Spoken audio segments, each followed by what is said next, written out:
Merci, Monsieur le Président. Le rapport de la Cour des comptes sur les infrastructures de recharge des véhicules électriques pointe certes du doigt un certain nombre de défaillances directement imputables à la Commission européenne, mais d'un autre côté, il laisse aussi des questions importantes en suspens.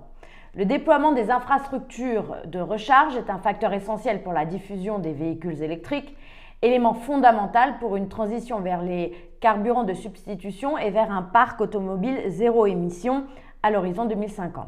Aujourd'hui, il n'est pas si facile de recharger un véhicule électrique comme on fait le plein de carburant.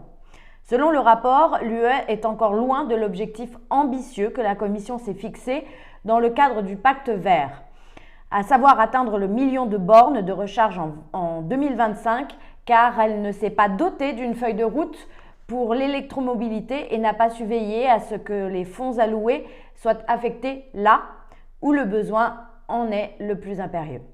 Tous les projets examinés par les auditeurs de la Cour des comptes ont connu des retards de mise en œuvre et certains n'ont produit que des réalisations partielles.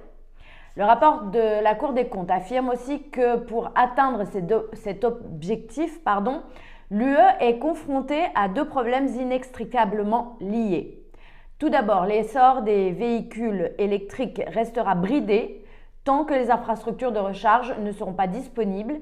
Et ensuite, les investissements dans les infrastructures nécessitent une plus forte certitude quant à la demande pour ce type de véhicule. Une demande conditionnée par le prix, car la voiture électrique est trop chère et donc inabordable pour la plupart des ménages. La voiture électrique est aujourd'hui l'apanage des classes supérieures, de ceux qui peuvent se permettre d'installer une borne de recharge dans le garage de leur villa. On est bien loin des standards de vie auxquels les Français aspirent et pour qui la transition vers des voitures zéro émission est synonyme de fiscalité punitive, sanctions, amendes et radars. Je vous remercie.